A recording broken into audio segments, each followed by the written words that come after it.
Il n'y a pas une semaine qui passe où est-ce que j'entends pas toutes sortes de niaiseries par rapport à comment peut se faire la reprise d'un logement quand on achète un plex ou un multilogement puis qu'on veut reprendre un logement. OK? Donc aujourd'hui, je vous clarifie ça le plus vitement possible et avec le plus de clarté possible. C'est pas tout le monde qui peut reprendre un logement quand on achète un immeuble. Il y a deux types d'acheteurs qui vont pouvoir le faire. Un acheteur unique ou encore deux indivisaires et on se doit d'être conjoints. Donc, si vous êtes deux acheteurs et plus et que vous n'êtes pas conjoint, vous ne pourrez pas faire une reprise de logement en bonne et due forme. Ça ne veut pas dire que vous ne pourrez pas le faire autrement, mais je vous parle en bonne et due forme, selon les paramètres établis par le TAL, le tribunal administratif du logement. Donc, vous devez acheter votre immeuble seul ou vous devez l'acheter avec votre conjoint-conjointe. Dans tous les autres cas, si vous faites une acquisition avec des chums, avec des frères et sœurs, avec le père, la mère, le mononcle, si vous achetez avec une dénomination morale, c'est-à-dire une personne morale, une compagnie, vous ne pourrez pas le faire non plus. Donc ça, c'est la première étape. La deuxième chose, vous allez pouvoir, si vous vous qualifiez pour reprendre un logement, vous allez pouvoir le faire en premier lieu pour vous-même. En deuxième lieu, vous pourriez le faire pour y loger un ascendant ou un descendant direct. C'est pas n'importe qui, ça. Un ascendant, c'est père, mère, descendant, enfant. That's it, that's all pour ce point-là. Le troisième cas de figure, c'est celui où vous voudriez placer un parent ou un allié pour qui vous devez fournir un support. Donc, quelqu'un qui est à votre charge. Donc, vous devez démontrer le lien de parenté et vous devez démontrer qu'il est à votre charge. C'est la troisième possibilité. Et la quatrième possibilité, c'est un ex-conjoint ou conjointe pour qui vous avez encore une responsabilité financière.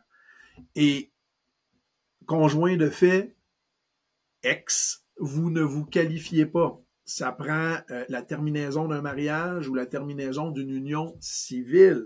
Donc ça, c'est les gens qui vont pouvoir se loger dans l'appartement que vous voulez reprendre. Personne d'autre que ça. Ensuite de ça, il y a un cas d'exception pour les logements que vous voulez reprendre. Si votre locataire qui est dans l'appartement en est un qui a 65 ans et plus, qui habite l'appartement depuis plus de 10 ans et qui a un revenu qui est égal ou inférieur à 125% du revenu potentiel pour avoir droit à du logement à prix modique, à ce moment-là, cette personne-là, même si vous vous qualifiez pour reprendre le logement, vous ne pourrez pas le faire parce que cette personne-là, elle aussi se qualifie pour vous empêcher de le faire et rester dans les lieux. Encore une fois, il y a des cas d'exception à cette situation-là également. Si vous avez vous-même 65 ans et plus comme acheteur unique, vous pourriez reprendre le logement pour vous. Si la personne que vous voulez mettre dans le logement a également 65 ans et plus, vous pourriez le faire. Donc là, probablement qu'on parle plus de papa ou de maman ou encore d'une personne, un lien de parenté que vous avez un soutien qui a 65 ans et plus, vous pourriez le faire également. Et si vous êtes âgé de 65 ans et plus et que, ultimement, vous habitez votre immeuble et que vous voudriez qu'un individu de moins de 65 ans et plus vienne habiter l'immeuble avec vous, question de sécurité, à ce moment-là, vous pourriez éventuellement reprendre également ce type de logement-là pour y loger une personne de moins de 65 ans qui vous vient d'une certaine façon en support. Donc, ça, c'est le dossier complet sur qu'est-ce qui est possible de faire pour une reprise de logement ou pas. Ensuite de ça, les modalités pour le faire. Donc, vous devez, dans le cas d'un bail à durée déterminée de 6 mois et plus, vous allez devoir envoyer votre avis comme quoi vous voulez reprendre le logement 6 mois ou plus avant la terminaison du bail. On se donne un exemple. On sait que la majorité des baux sont du 1er juillet au 30 juin de l'année suivante, ce qui veut dire que on devrait devenir premièrement propriétaire avant le 31 décembre de l'année précédente, parce que même si on envoyait un avis sans être propriétaire, c'est bon rien. Il faut être propriétaire et il faut envoyer l'avis avant le 31 décembre.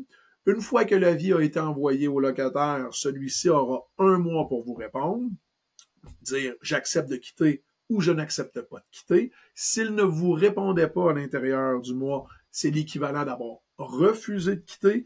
Et vous, comme propriétaire qui veut reprendre le logement pour vous, vous allez avoir 1 mois pour vous adresser au tribunal administratif du logement et faire valoir votre point, c'est-à-dire présenter votre projet, démontrer que c'est ce que vous avez réellement l'intention de faire et normalement, le TAL, à ce moment-là, devrait aller dans votre direction. Ça se peut par contre que le TAL exige également que vous offriez certains frais au locataire pour faciliter son déménagement pour qu'il quitte.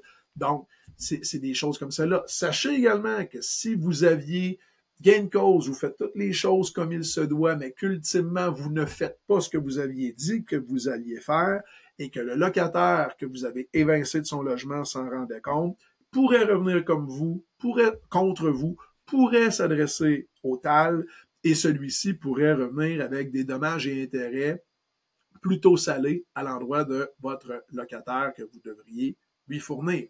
Donc, c'est des choses très pertinentes à savoir. Les autres quelques cas de figure, ce sont les baux indéterminés. Donc, un bail indéterminé, ça va être la même procédure. On doit envoyer un avis 6 mois d'avance. Si on avait un bail de moins de 6 mois, à ce moment-là, il faut envoyer l'avis moins d'1 mois avant la terminaison du bail.